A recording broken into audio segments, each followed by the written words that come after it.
पिछले कुछ सालों में जम्मू कश्मीर की स्थितियाँ कितनी बदली हैं ये हम जानेंगे। हमारे साथ president chamber of commerce Jammu के प्रेसिडेंट अरुण गुप्ता है। सर, पिछले कुछ सालों में अगर देखा जाए, आपको लगता है कि जो विकास जम्मू कश्मीर में जो नई गति देने की बात हुई थी, क्या गति मिली? देखिए, इसमें कोई दो राय नहीं हो सकती कि जम्मू और कश्मीर के अंदर जिस तरह का हम आज माहौल जो है हम देख रहे थे, और पिछले अगर हम उसका कंपैरिजन करें 1990-99 के बाद जिस तरह से यहाँ पर लगातार मिलिटेंसी का दौर रहा, और उसके बाद भी बहुत सारे ऐसे लोग थे जो शायद इस बात पे यकीन करते थे कि भाई हम सिक्योरिटी फोर्सेस के ऊपर किस तरह से पत्थरबाजी करके और कश्मीर को डिस्टर्ब कर सकते हैं। मुझे लगता है कि मोदी जी के आने के बाद जिस तरह से माहौल बदला है, और स्पेशली मैं ये कहूँगा कि एलजी साहब ने जिस तरह से कश्मीर के अंदर आज माहौल जो है वो इस तरह का है कि यहाँ कभी तिरंगा झंडा जो है वो नहीं फहराया जा सकता था। आज लाखों की तादाद में लोग जो हैं तिरंगा झंडा लेकर के सड़कों पे निकलते हैं। ये एक बहुत बड़ा बदलाव जो है जम्मू और कश्मीर के अंदर है। यहाँ तक मैं समझता हूँ कि जम्मू और कश्मीर वैसे भी हमारे माननीय प्रधानमंत्री जी का, यूनियन गवर्नमेंट का फोकस है। रोड इंफ्रास्ट्रक्चर जिस तरह से आज डेवलप किया गया है, मुझे लगता है कि कश्मीर जो है, जो कभी 14 घंटे का सफ़र हुआ करता था, आज 4 घंटे का सफ़र है। इसके और साथ साथ मैं जानना चाहूँगा कि आपने रोड कनेक्टिविटी बात की, ट्रेन गई, उससे भी कुछ फ़ायदा हुआ जम्मू कश्मीर को?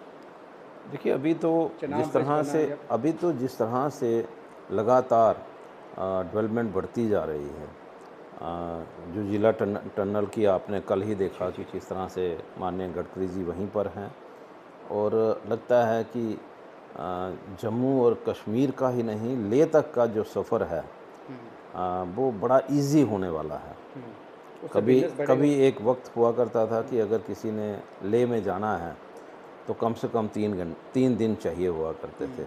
तो अब वो सफ़र जो है वो कितने घंटों में होगा, ये आने वाला समय बताएगा। यहाँ से जम्मू से पुंछ तक अब जी। ट्रेन किस तरह से चल सकती है, अभी डीपीआर तैयार हो चुका है, और मुझे लगता है बहुत जल्द काम भी शुरू हो जाएगा। तो पुंछ के लोग जिन्होंने कभी सोचा भी नहीं होगा कि यहाँ तक ट्रेन आ सकती है, बिलावर का भी जो है एक प्लानिंग जो है वो चल रही है कि किस तरह से बिलावर तक ट्रेन जो है वो पहुँचेगी। रोड इंफ्रास्ट्रक्चर तो डेवलप हो रहा है, इसमें तो कोई दो राय आम नहीं है। बिजनेसमैन, ट्रेडर्स, आपको लगता है कि बदलाव आया है, कुछ ईज़ ऑफ डूइंग बिज़नेस हुआ है? देखिए, ऐसा कहना ज़रा थोड़ा-सा मुश्किल है, क्योंकि जब हम सब तरफ अपनी नज़र दौड़ाते हैं तो बहुत सारे ऐसी चीज़ें भी हुई हैं जिससे शायद जम्मू का व्यापारी जो है वो परेशान भी हुआ है।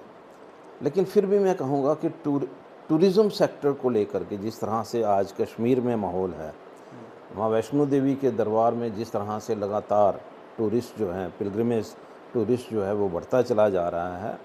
लेकिन जम्मू जो है वो कुछ एक चिंता का विषय है। जी। मुझे लगता है कि जो जिस आज तरह से इंडिपेंडेंट टूरिस्ट डेस्टिनेशन बनाने के लिए भी कुछ कदम उठाए गए हैं जम्मू को, उनकी जो वाटर स्पोर्ट्स को लेके या बाकी चीज़ें, आपको लगता है कि बदलाव है माइंडसेट में? बिल्कुल है। जिस तरह से एक नया अध्याय जो है हमारा, मुझे लगता है कि अगर क्रूज़ जहाँ पर चलेगा तो एक नया अध्याय जो है वो यहाँ पर शुरू होगा।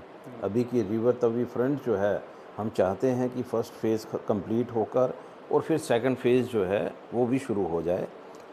वाटर स्पोर्ट की बात जो है वो जहाँ पर चल रही है, बहुत जल्द यहाँ पर वाटर स्पोर्ट्स का यहाँ पर शुरू हो जाएगी। जी। तो एक चीज़ जो है मैं एक ज़रूर कहना चाहूँगा कि देखिए, डेवलपमेंट जो है वो एक पार्ट होता है। डेवलपमेंट को रोका नहीं जा सकता, लेकिन नई-नई चीज़ें जो हैं उसको डेवलप करना, नए प्रोजेक्ट्स जो हैं उनको डेवलप करना, ये भी जी, गवर्नमेंट का बिल्कुल। काम होता है। और हमें यकीन है कि जम्मू में जो प्रोजेक्ट हैं, जो पिलग्रिमेज डेस्टिनेशंस हैं, अभी मैं थोड़े दिन पहले ही पढ़ रहा था कि भई पत्नी टॉप को जो इन्होंने 50 एक खूबसूरत डेस्टिनेशंस जो हैं उन्होंने आइडेंटिफाई की हैं, यूनियन गवर्नमेंट ने, हमारे जी जी। टूरिज़्म डिपार्टमेंट ने। उनमें एक जो है वो यहाँ पत्नीटाप का नाम भी है। पत्नीटाप जो है आने वाले दिनों में बहुत खूबसूरत बन कर के उभरेगा। होटल, रेस्टोरेंट्स, जो डिफरेंट और स्पोर्ट्स एक्टिविटीज़ वो जल्द यहाँ पर आने वाले समय में हमें देखने को मिलेंगी। ये बहुत बड़ी अचीवमेंट जो है वो जम्मू और कश्मीर के लिए रहेगी। तो पिछले जो कुछ सालों में जो है जिस तरह से अनप्रेसिडेंटेड जो है एक जो डेवलपमेंट है वो जम्मू कश्मीर में हुई है। हालांकि जम्मू में कुछ सेक्टर्स जो हैं वहाँ अभी भी पाइपलाइन में कई प्रोजेक्ट्स हैं, लेकिन जिस तरह से यहाँ पे टूरिज़्म बढ़ा है, जिस तरह से इंडस्ट्री बढ़ी है, कहीं ना कहीं ये दिखाता है कि डेवलपमेंट को कोई रोक नहीं सकता। अपनी दशा और दिशा जो है वो विकास यहाँ पे पकड़े हुए है। राजन वैद, न्यूज़ 18 जम्मू।